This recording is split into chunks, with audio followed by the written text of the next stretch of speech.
Hello प्यारे बच्चों, good morning. कैसे हैं आप लोग? आशा करते हैं आप लोग अच्छे होंगे, स्वस्थ होंगे और मस्त होंगे और जम के अपनी पढ़ाई कर रहे होंगे। प्यारे बच्चों, आज हम लोग पढ़ने वाले हैं क्लास 12 पॉलिटिकल साइंस चैप्टर 1 का संपूर्ण सब्जेक्टिव क्वेश्चन। प्यारे बच्चों, इससे पहले हमने इस चैप्टर का थ्योरी एक्सप्लेनेशन कर दिए हैं। अगर आपने उसको अच्छे से नहीं देखे हैं तो प्यारे बच्चों, उस वीडियो का लिंक हमने इस वीडियो के डिस्क्रिप्शन बॉक्स में डाल दिए हैं। आप उसको वहाँ से जाकर ज़रूर देख लीजिएगा। तो चलिए प्यारे बच्चों, आज का क्लास में हम लोग इस चैप्टर के संपूर्ण सब्जेक्टिव क्वेश्चन को देख लेते हैं। इसके बाद इस चैप्टर का संपूर्ण एमसीक्यू क्वेश्चन देख लेंगे। तो चलिए प्यारे बच्चों, शुरू करते हैं। क्वेश्चन नंबर 1 बोल रहे हैं कि शीत युद्ध से आप क्या समझते हैं। तो चलिए प्यारे बच्चों, इसका आंसर देख लेते हैं। जब दो देशों के बीच ऐसी स्थिति उत्पन्न हो जाए कि लगे युद्ध होने वाला है, वास्तव में होता नहीं है। वातावरण तनावपूर्ण रहता है परंतु युद्ध होता नहीं है, इसे ही शीत युद्ध कहते हैं। शीत युद्ध अमेरिका और सोवियत संघ यानी कि रूस के बीच चला था। और यह युद्ध कब से कब तक चला था? 1945 से लेकर 1991 तक चला था। प्यारे बच्चों, आपके एग्ज़ाम में एमसीक्यू में ये क्वेश्चन पूछ सकता है कि शीत युद्ध कब से कब तक चला था। तो शीत युद्ध 1945 से लेकर 1991 तक चला था। कब शुरू हुआ था? 1945 में शुरू हुआ था और ख़त्म 1991 में हुआ था। तो प्यारे बच्चों, आप इसको ध्यान में रखिएगा। तो चलिए क्वेश्चन नंबर 2 देखते हैं क्या बोल रहे हैं। क्वेश्चन नंबर 2 बोल रहा है कि गुटनिरपेक्ष आंदोलन से आप क्या समझते हैं। क्या बोल रहा है क्वेश्चन नंबर 2? गुटनिरपेक्ष आंदोलन से आप क्या समझते हैं। गुटनिरपेक्ष आंदोलन की स्थापना 1961 में यूगोस्लाविया की राजधानी बेलग्रेड में किया गया था। कहाँ किया गया था? गुटनिरपेक्ष आंदोलन की स्थापना यूगोस्लाविया की राजधानी बेलग्रेड में किया गया था। और कब किया गया था? तो 1961 में किया गया था। इसके संस्थापक पंडित जवाहरलाल नेहरू और मिस्र के राष्ट्रपति कर्नल नासिर और यूगोस्लाविया के राष्ट्रपति जोसेफ टीटो थे। भारत से कौन थे? पंडित जवाहरलाल नेहरू थे। मिस्र से कौन थे? मिस्र के राष्ट्रपति कर्नल नासिर थे। यूगोस्लाविया के राष्ट्रपति जोसेफ टीटो थे। आगे देखते हैं। गुटनिरपेक्ष का क्या बोल रहा है? गुटनिरपेक्ष का मुख्य उद्देश्य था कि किसी भी सैनिक गुट में शामिल नहीं होना। क्या था गुटनिरपेक्ष आंदोलन का मुख्य उद्देश्य? किसी भी सैनिक गुट में शामिल नहीं होना, जैसे कि शीत युद्ध में शामिल नहीं होना। पूरी दुनिया में शांति बनाए रखना। पहले दुनिया अमेरिका एवं दूसरी दुनिया सोवियत संघ यानी कि रूस को कहा गया और तीसरी दुनिया गुटनिरपेक्ष को कहा गया। प्यारे बच्चों, आपके बोर्ड एग्जाम में ये पूछ सकता है कि तीसरी दुनिया किसे कहा गया। तो तीसरी दुनिया किसे कहा गया? तो ये गुटनिरपेक्ष को तीसरी दुनिया कहा गया। दूसरी दुनिया कहा गया रूस को, दूसरी दुनिया कहा गया है और अमेरिका को पहली दुनिया कहा गया है। तो प्यारे बच्चों, ये था आपका गुटनिरपेक्ष आंदोलन के बारे में डिफिनेशन। आप इसको नोट डाउन करते हुए चलिएगा। प्यारे बच्चों, आगे देखते हैं क्वेश्चन नंबर 3 क्या बोल रहा है। गुटनिरपेक्ष आंदोलन का क्या उद्देश्य क्या था? गुटनिरपेक्ष आंदोलन का वो देख लेते हैं। गुटनिरपेक्ष आंदोलन का उद्देश्य क्या था? गुटनिरपेक्ष आंदोलन का निम्न उद्देश्य था। फर्स्ट नंबर देख लेते हैं। किसी भी सैनिक गुट में शामिल नहीं होना। क्या था? किसी भी सैनिक गुट में शामिल नहीं होना। शीत युद्ध से दूर रहना। क्या था? शीत युद्ध से दूर रहना। पूरी दुनिया में शांति बनाए रखना। आगे देखते हैं। संयुक्त राष्ट्र संघ यानी कि यूएनओ का मदद करना। संयुक्त राष्ट्र संघ यूएनओ का मदद करना। तो ये था गुटनिरपेक्ष आंदोलन का उद्देश्य। क्या था? यही था गुटनिरपेक्ष आंदोलन का उद्देश्य। आप प्यारे बच्चों सारे क्वेश्चन को नोट डाउन करते हुए चलिएगा, ठीक है ना। आगे देखते हैं क्वेश्चन नंबर 4 क्या बोल रहे हैं। क्वेश्चन नंबर 4 बोल रहा है कि उन 3 देशों के नाम बताइए जिन्होंने गुटनिरपेक्ष आंदोलन का आरंभ किया था, उसके नेताओं का नाम भी बताइए। क्या बोल रहा है क्वेश्चन नंबर 4 की उन 3 देशों के नाम बताइए जिन्होंने गुटनिरपेक्ष आंदोलन का आरंभ किया था और कौन कौन देश से कौन कौन नेता थे, उनके नेताओं के नाम भी पूछ रहे हैं। तो चलिए प्यारे बच्चों, वो देख लेते हैं। गुटनिरपेक्ष आंदोलन की शुरुआत करने वाले 3 देश के नाम और उनके नेताओं का नाम निम्नलिखित हैं।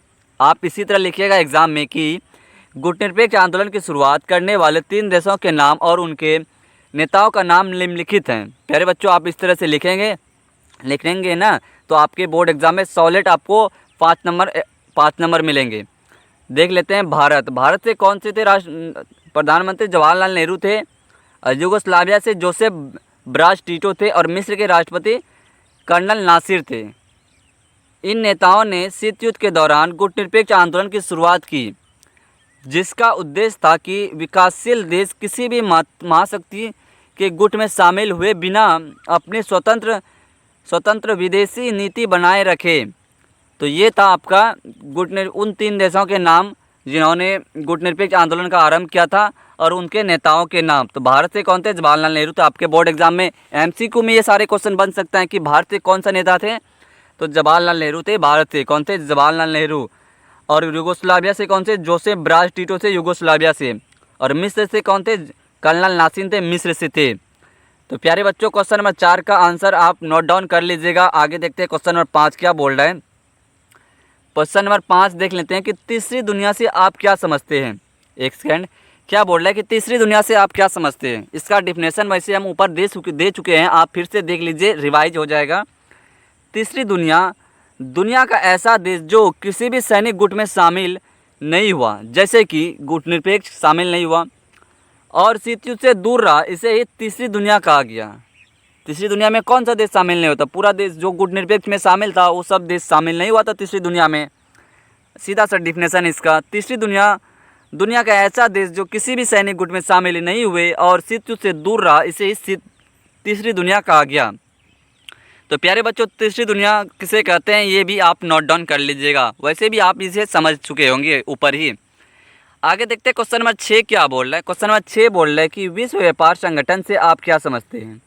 क्या बोल रहा है क्वेश्चन नंबर 6 कि विश्व व्यापार संगठन से आप क्या समझते हैं।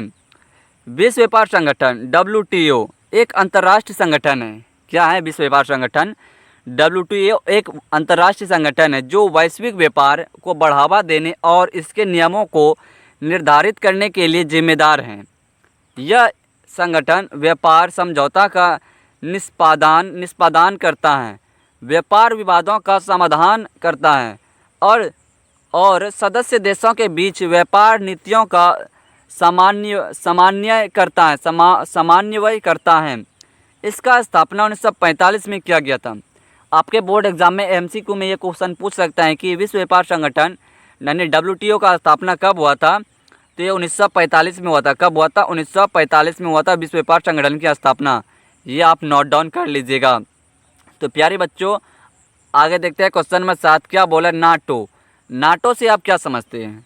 क्या बोला? नाटो से आप क्या समझते हैं। नाटो का पूरा नाम नॉर्थ अटलांटिक ट्रीटी ऑर्गेनाइजेशन होता है। क्या आता है? नाटो का पूरा नाम नॉर्थ अटलांटिक ट्रीटी ऑर्गेनाइजेशन होता है। इसका स्थापना 4 अप्रैल 1949 को हुई थी। नाटो की स्थापना कब हुई थी? 4 अप्रैल 1949 को हुई थी। इसका मुख्यालय बेल्जियम की राजधानी ब्रुसेल्स में है। कहाँ पे है इसका राजधानी? बेल्जियम की राजधानी ब्रुसेल्स में है। यह एक सैन्य गठबंधन है जिसमें उत्तरी अमेरिका और यूरोप के कई देश शामिल हैं। नाटो का मुख्य उद्देश्य अपने सदस्य देशों की सुरक्षा और रक्षा करना है, साथ ही साथ अंतर्राष्ट्रीय शांति और स्थिरता को बढ़ावा देना है। नाटो के सदस्य देशों के बीच सैन्य सहयोग करना है। तो प्यारे बच्चों, ये था नाटो का डिफिनेशन। इसमें कुछ इम्पॉर्टेंट MCQ क्वेश्चन बनता है, आप उसको नोट डाउन कर लीजिएगा। इसमें आपका फुल फॉर्म ये भी पूछ सकता है कि नाटो का फुल फॉर्म बताइए क्या होता है। तो नाटो का फुल फॉर्म हम लिख दिए हैं, North Atlantic Treaty Organization NATO का फुल फॉर्म होता है। इसका स्थापना 4 अप्रैल 1949 को हुआ था। इसका मुख्यालय कहाँ है? बेल्जियम की राजधानी ब्रुसेल्स में इसका राजधानी इसका अति है, क्या बोलता है, इसका मुख्यालय है ब्रुसेल्स में, इसका मुख्यालय है। आगे देखते हैं प्यारे बच्चों, इसको आप नोट डाउन कर लीजिए, नाटो से आप क्या समझते हैं, क्योंकि ये भी इम्पॉर्टेंट क्वेश्चन है। और नीचे भी था, नाटो के सदस्य देशों में संयुक्त राज्य America, Canada, Britain, France, Germany और कई अन्य यूरोपीय देश शामिल थे। तो कौन कौन देश शामिल थे नाटो में? अमेरिका था, कनाडा था, ब्रिटेन, फ्रांस, जर्मनी और भी अन्य देश शामिल थे नाटो में। अब देख लेते हैं सीटो। सीटो क्या था? सीटो इस संधि संगठन का पूरा नाम दक्षिण पूर्व एशिया संधि संगठन है। क्या है? दक्षिण पूर्व एशिया संधि संगठन था। इस सीटो का पूरा नाम दक्षिण पूर्व संधि संगठन था, यानी कि South East Asia Treaty Organization है। इस संधि का मुख्य उद्देश्य दक्षिण पूर्व एशिया में बढ़ते हुए चीनी वेग को रोकना था। क्या बोल रहा है कि इस संधि संगठन का मुख्य उद्देश्य दक्षिण पूर्व एशिया में चीनी वेग को रोकना है और इस उद्देश्य के लिए यथोचित तैयारी करना है।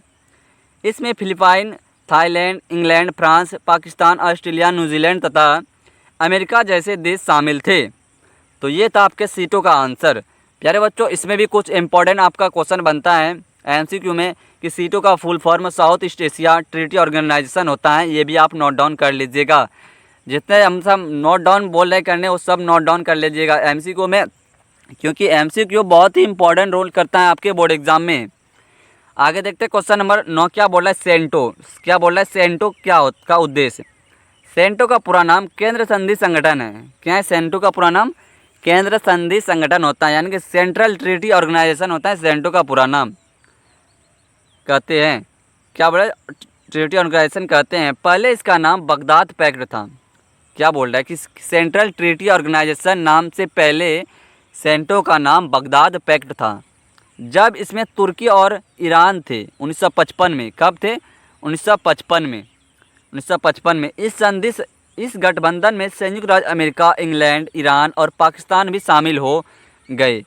इस संधि संगठन का मुख्य उद्देश्य था कि रूस की शक्ति को दक्षिण की ओर बढ़ने से रोकना। तो यही था सेंटो का मुख्य उद्देश्य कि रूस की शक्ति को दक्षिण की ओर बढ़ने से रोकना। प्यारे बच्चों, इसमें भी आपका कुछ इंपॉर्टेंट क्वेश्चन बन रहा है, जैसे कि देख लीजिए। आपका सेंटो का पूरा नाम हो जाएगा सेंट्रल ट्रीटी ऑर्गेनाइजेशन, इसमें इसका फुल फॉर्म पहुँचता है। आगे देखते हैं क्वेश्चन नंबर 10 क्या बोल रहे हैं। क्वेश्चन नंबर 10 बोल रहा है कि वर्सा पैक्ट। ये आपका क्वेश्चन मोस्ट बीबीआई इंपॉर्टेंट है। क्या बोल रहा है? मोस्ट बीबीआई इंपॉर्टेंट का है।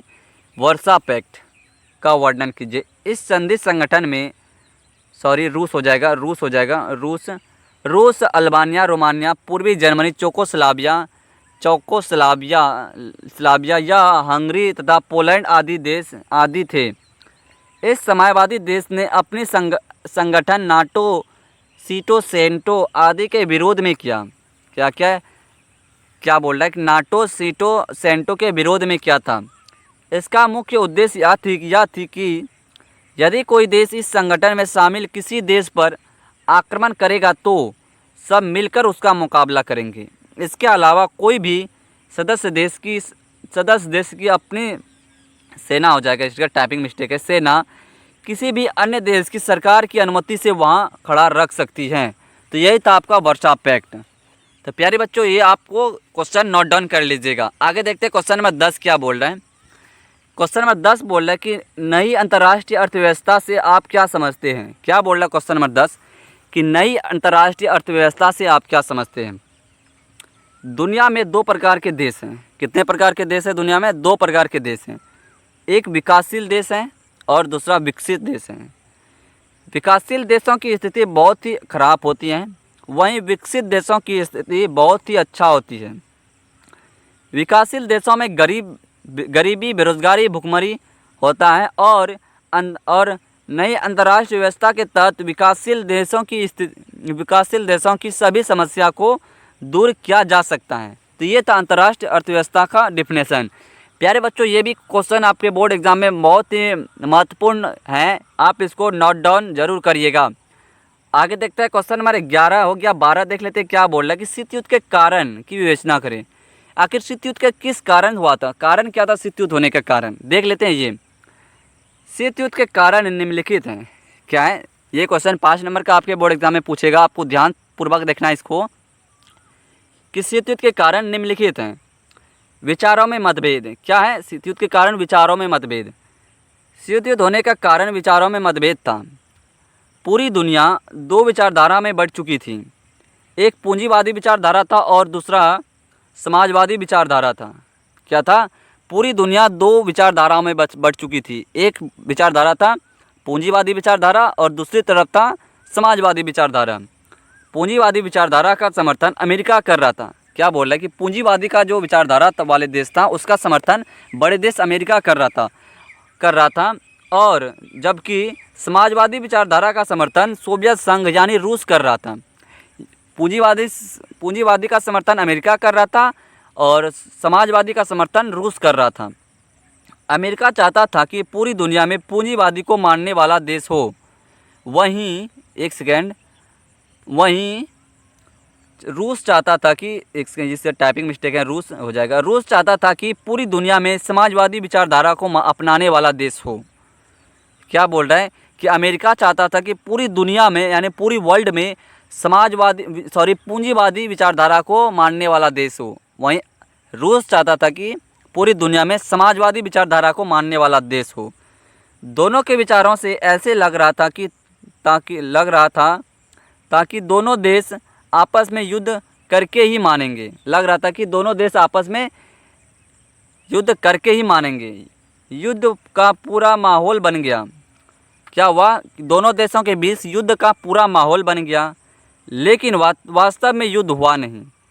इसे भी शीत युद्ध होने का कारण माना जाता है। क्या माना जाता है? विचारों में मतभेद भी शीत युद्ध होने का एक कारण माना जाता है। दूसरा देख लेते हैं, महाशक्ति बनने के लिए। ये भी एक कारण था शीत युद्ध होने का। क्या था? महाशक्ति बनने के लिए शीत युद्ध होने का एक यह भी कारण है, प्रमुख कारण है महाशक्ति बनना। क्या है? शीत युद्ध का एक प्रमुख कारण है क्या है? महाशक्ति बनना। अमेरिका चाहता था कि पूरी दुनिया का सबसे महाशक्तिशाली देश हम बने। वहीं सोवियत संघ रूस चाहता था कि इस पूरी दुनिया का सबसे महाशक्तिशाली देश हम बने। क्या बोल रहा है कि अमेरिका चाहता था कि पूरी दुनिया का सबसे शक्तिशाली देश हम बने, वहीं रूस चाहता था कि पूरी दुनिया का सबसे शक्तिशाली देश हम बने। दोनों के बातों से लगने लगा कि यह दोनों कभी भी एक दूसरे पर आक्रमण कर सकता था, मगर किया नहीं था। शीत युद्ध होने का यह भी एक प्रमुख कारण माना जाता है। तो यह था भी शीत युद्ध का एक प्रमुख कारण महाशक्ति बनने के लिए। और भी था तीसरा पॉइंट देखिए, क्यूबा मिसाइल संकट। ये भी था क्यूबा मिसाइल संकट शीत युद्ध होने का एक कारण। शीत युद्ध होने का एक प्रमुख कारण क्यूबा मिसाइल संकट था, क्योंकि क्यूबा अमेरिका का पड़ोसी देश था और वह समाजवादी विचारधारा को मानते थे। क्या बोल रहा है कि क्यूबा अमेरिका के एक पड़ोसी देश था और वो देश समाजवादी विचारधारा को मानते थे। इसका लाभ उठाकर रूस अपना सैनिक हथियार रूस से उठाकर क्यूबा में रखने लगे। जब यह खबर अमेरिका को हुई तो वह अपना सैनिक रूस पर आक्रमण करने के लिए भेजा। टाइपिंग बहुत मिस्टेक हो गया। रूस लिखने की जगह पे रस लिखा गया है, आप उसको थोड़ा ध्यान दीजिएगा। भेजा। रूस भी अपना सैनिक अमेरिका पर आक्रमण के लिए भेजा। दोनों देश की सेना अटलांटिक महासागर के आमने सामने थी। ऐसा लगने लगा कि अब आक्रमण होगा, लेकिन ऐसा नहीं हुआ, क्योंकि रूस के राष्ट्रपति ने क्या बोल रहा है कि रूस के राष्ट्रपति ने अपना सेना को वापस बुला लिया और युद्ध होने से बच गया। इस प्रकार हम कह सकते हैं कि यह भी शीत युद्ध का एक कारण था। क्या था? यह भी एक शीत युद्ध का कारण था। क्यूबा मिसाइल संकट, कोरिया संकट, यह भी एक शीत युद्ध का कारण था। क्या था? कोरिया संकट भी शीत युद्ध का एक कारण था। कोरिया संकट कोरियाई प्रायद्वीप से उत्तरी कोरिया और दक्षिणी कोरिया के बीच एक सैन्य और राजनीतिक संघर्ष था जो 1950 में शुरू हुआ था। यह संकट शीत युद्ध के दौरान हुआ था और इसमें संयुक्त राज्य अमेरिका, चीन और सोवियत संघ सहित कई देश भी भागीदारी थी। कोरिया संकट के मुख्य कारण क्या थे आखिर? ये भी देख लेते। कोरिया संकट के मुख्य कारण क्या था? कोरियाई प्रायद्वीप का विभाजन 1945 में जापान के हार के बाद कोरियाई को 8वीं समानांतर रेखा पर उत्तर और दक्षिणी में विभाजित किया गया था। किसमें किया गया था? उत्तर और दक्षिण में विभाजित किया गया था। विचारधारात्मक मतभेद, उत्तरी कोरिया में कम्युनिटी सरकार थी, जबकि दक्षिणी कोरिया में पूंजीवादी सरकार थी। सैन्य टकराव, जून 1950 में उत्तरी कोरिया में दक्षिणी कोरिया पर हमला किया, जिसमें युद्ध शुरू हुआ। आगे देखते हैं। तो ये प्यारे बच्चों, ये था आपका शीत युद्ध। क्या बोल रहा है? शीत युद्ध के कारणों की विवेचना करें। ये था प्यारे बच्चों आपका 5 नंबर वाला क्वेश्चन था। आप इसको नोट डाउन जरूर कीजिएगा। हम बार बार आपको रिक्वेस्ट कर रहे हैं, जितना क्वेश्चन बता रहे हैं हम सारे क्वेश्चन पूछा गया क्वेश्चन है, आप इसको ज़रूर नोट डाउन करिएगा। क्वेश्चन नंबर 13 देखते हैं। क्या बोल रहा है कि क्यूबा मिसाइल संकट क्या था? इसका डिफिनेशन वैसे हम ऊपर बता चुके हैं, फिर से देख लेते हैं, रिपीट हो जाएगा। क्यूबा अमेरिका का तट से लगा हुआ एक छोटा सा द्वीप देश है। क्यूबा का गठजोड़ सोवियत संघ से था। अप्रैल 1961 में रूस के नेता को यह चिंता सताने लगी थी कि अमेरिका क्यूबा पर हमला कर देगा, इसलिए 1962 में सोवियत संघ के नेता खुश्चेव ने क्यूबा के परमाणु मिसाइल तैनात कर दी। इन हथियारों की तैनाती से पहले ही बार अमेरिका नज़दीकी निशाने की सीमा में आ गया। इस प्रकार के कार्य से सोवियत संघ पहले की तुलना में अब अमेरिका के दो गुने ठिकाने पर आक्रमण कर सकता था, जिसमें दोनों महाशक्ति के बीच संपूर्ण युद्ध का माहौल बन गया था। इस घटना को क्यूबा मिसाइल संकट के नाम से जाना जाता है।